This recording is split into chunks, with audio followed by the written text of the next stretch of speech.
Welcome naman sa lahat ng mga bagong members natin. Ngayon, nandito tayo nagsama-sama para sa bagong isang taon ninyo, no, sasamahan natin. Muli, ipapaalala lang natin yung golden rule natin. No? Sa atin kasi wala tayong ano dito yung membership fee, wala tayong babayaran.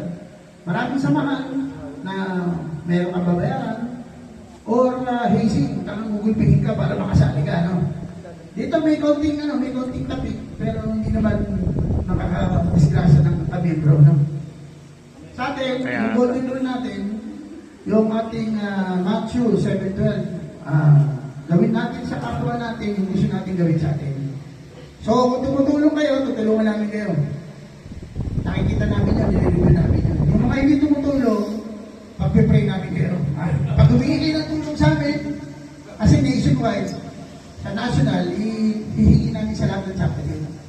So, yung GCash number nung tutulungan, kung kani-kanino magagaling ang tulong mo na, kumbaga, hindi niya alam kung siya nanggaling, basta may papasok sa GCash na. No, minsan malaki din, 20, 30, depende sa pagkakakilala sa inyo. Dapat kayo bilang membro, magpapakilala rin kayo sa amin.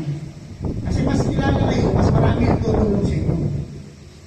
Ngayon, bilang isang nights na matagal nang kasama namin sa office na kasi Bro Lexis, alam na nila yung sistema natin. Simple lang, gawin lang natin yung tama, sumunod lang tayo sa panuntunan, hindi naman tayo lalabag sa batas kasi ang bylaws natin at ang magna carta natin nakaakma sa batas ng Pilipinas. So pag illegal sa Pilipinas, illegal sa atin yun. Bawal yun. So ibig sabihin, pag contradicting yung batas ng chapter ninyo sa batas namin o sa batas ng Pilipinas, hindi pwede yun. So lahat tayo nasa tama lang dapat. Okay? So maliban dun sa golden rule, yun nga, sundin lang natin yung batas natin para magkasama-sama tayo